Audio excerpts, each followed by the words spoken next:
Hey, how's it going, guys? It's Nate here. And Fallout 4's post-apocalyptic Boston has quite a few colorful characters. From simple traders trying to make a decent living, to multi-story mutants bent on literally eating people, there is no shortage of interesting personalities that populate the Commonwealth. Looks, however, well, they can be deceiving. And not every character you meet in the Wasteland, no matter how seemingly wholehearted or interesting they may already be, is entirely honest. So today, in respect to that, we'll be taking a look at 5 Fallout 4 characters who are hiding some rather dark secrets. Starting off, Cricket is one of many roving merchants that can be found wandering the Commonwealth's roads. She mostly trades in weapons and generally hangs around the southeastern corners of the map, sometimes heading over to Bunker Hill. Upon meeting her, she doesn't seem much different from any of the other personalities you meet. Heck, if anything, she's rather boring. She doesn't have a backstory, nor any unique dialogue. However, despite her inherently mundane persona, Cricket seems to be involved in a program that is anything but. Should the player gain access to the Institute's main underground facility, specifically the wing dedicated to the Synth Retention Bureau, the agency that's responsible for ensuring synths don't escape, and recapturing the ones that do, you may happen upon a terminal, which has a file titled Known Informants, which lists the names of individuals who are working with the organization from above ground. Many of the names on this list are rather obvious to anyone that's actually played through the game. Folks like Mayor McDonough or Roger Warwick, who are both revealed to be synths by actual quests. However, at the top of this list is in fact Cricket the Merchant. She too is feeding intelligence to the Synth Retention Bureau. Actually, it seems quite a few caravan runners are in cahoots with the Institute upon further inspection. Of course, none of this is to say that Cricket herself is a synth. She's definitely a human being. Killing her and looking at her inventory will prove this, as she does not carry a synth component. She's just a normal human working on behalf of some very evil, or perhaps heroic, individuals, depending on the way you look at things. Next on our list, Holt Combs is one of Vault 81's many dwellers. He's married to his wife Alexis, and together the two are raising a daughter named Erin, and also run a small department store. However, this family is unfortunately not a very happy one. This becomes very apparent upon entering Holt and Alexis' store for the first time. There you'll find the two arguing, as this evidently not so happy husband storms off, while his wife Alexis berates him for being a bad spouse and father. Okay, so maybe not the best first impression we could get, but hey, we're not here to judge. In fact, speaking to Holt yourself will reveal that he's not so bad of a guy. Actually, that's a total lie. He is extremely disrespectful and rude towards the player. Just speaking to him makes it very clear that he's all around a grumpy person. Talk to Alexis, and she'll admit that Holt used to be a pretty great family man. Good to their kids, a great husband, but something changed, and recently, he's become distant and angry. Now, it's not made explicitly clear the reason behind Holt's hostility, nor the seemingly failing marriage.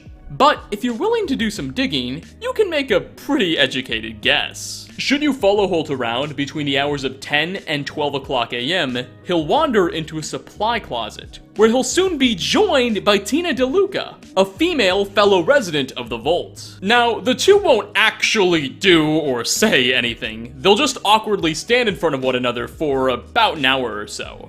But the script plays out every single night, and seems to be strongly implying that Holt is cheating on his better half. Unfortunately, there's no real way for the player to step in and resolve this matter, creating a happy ending. Instead, you're just sort of stuck watching it play out.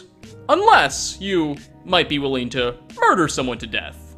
That might solve the problem. For third spot, Magnolia is or really the only, professional singer who can be found at the Third Rail Bar in Goodneighbor. She's pretty good at her job, and is actually voiced by Linda Carter, or Wonder Woman. But that's just a side fact. As a character, Magnolia can be rather flirtatious, often much to the dismay of any companions you're romantically involved with. But nonetheless, despite her openness towards relationships, there's a secret Magnolia is very closely guarding. And that is that, well, she's a synth. Simply kill her and she'll drop a synth component, as all third-generation synths do. Now, it seems very likely that Magnolia isn't still working with the Institute. More than likely, she's an escaped synth who had her memory wiped. Considering you can't find any references to her at all at the Institute, nor does she ever really do anything that implies her true nature. Now that said, if I were the Institute, I would definitely love to have a spy in Magnolia's position. She has access to many high-profile residents of Goodneighbor, and has even developed some obvious relations with many of them. So is Magnolia indeed just a pure-hearted escaped synth trying to build a life for themselves, in a coincidentally good position to put a spy, or is Magnolia doing some dirtier work than just singing? The great thing about Fallout is you get to be the judge. Coming at number 4 is probably the most well-known on this list, however it would still be quite the injustice not to include it. But ever since you've left Vault 111, someone's been watching you. Just a handful of meters away from the vault's entrance, you'll find a small shack, perfectly overlooking Vault 111 and where you emerged from. Someone was watching you. But who could this mysterious individual have been? Well, it's Deacon. Deacon is the answer. This railroad agent has had his eyes on you for an uncomfortably long amount of time before you joined up with the organization. If you even ever did at all, that is. He can be found disguised as a guard in Diamond City, or as a resident of Goodneighbor, even as a caravan worker at Bunker Hill whenever you enter these locations. And he just watches you. If you did end up joining with his faction, Deacon will never admit to or even reference his history of blatantly spying on the player, which is really creepy if you ask me. It should be noted that if the player manages to spot Deacon in his disguise early in game, he'll still be flagged as an essential NPC. And even if you do manage to kill Disguised Deacon with console commands, it won't have any effect on gameplay, and he'll still be present if you decide to saddle up with the Railroad. The reason is that all of these disguised versions of Deacon are actually their own separate NPCs, at least as far as the game's concerned. The real question here is how this nosy Railroader knew you were going to be coming out of the Vault, and be such a significant player in the Commonwealth. Well, that's one that I think only Todd could answer. Now, before we get to our final spot, we do have an honorable mention. John Hancock is the ghoulified mayor of Goodneighbor, one of the most prosperous settlements in the Commonwealth that we just touched upon. Minus its crime rates, it's a pretty good place to be. Now, John is by no means the model citizen himself. In fact, he's very much responsible for those high crime rates. But the thing about him is he's honest. He's very open about that fact. He's not hiding anything. Or is he? Because according to the game's files, there is one big secret John Hancock is hiding, even from you. You see, he has a personal bodyguard, a woman that goes by the name Fahrenheit. She's not particularly significant, though she does play a small role in a single quest. However, according to Fallout 4's relationship data, her and Hancock have a relationship that's much, much deeper than just boss and employee, as Fahrenheit is technically assigned as Hancock's daughter. Now, this dynamic is never alluded to in the game itself. Therefore, it's not clear if this relationship is actually canon, or if someone at Bethesda just happened to press the wrong button. Which is why I decided to make this one an honorable mention. But a kid isn't exactly something I'd put past Hancock anyway.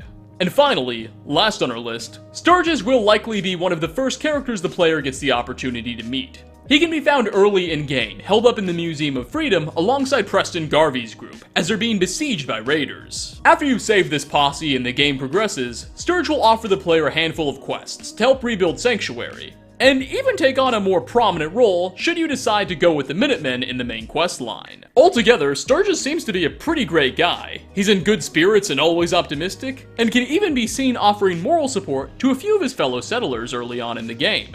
However, to have earned a spot on this list, he clearly must be more than meets the eye. Well, Sturgis is in fact a synth. Now, this revelation may come off as a bit strange, because in the game there is nothing at all to indicate this fact. He's never mentioned in any Institute terminals, and will even actively help you destroy them should you side with the Institute.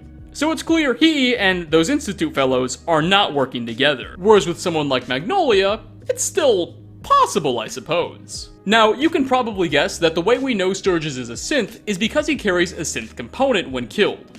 But here's the funny thing. He's always flagged as essential, no matter what. So the only way to kill him and make that discovery is through console commands, not vanilla gameplay. Which is very weird even for a Bethesda title.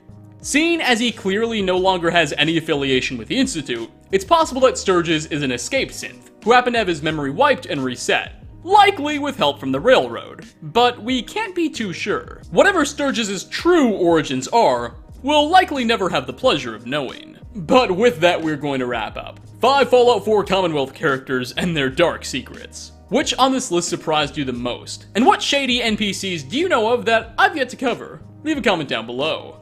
As always, like ratings are very much appreciated. Thanks for stopping by, everyone, and I hope to catch you all in my next video. Peace out, everybody.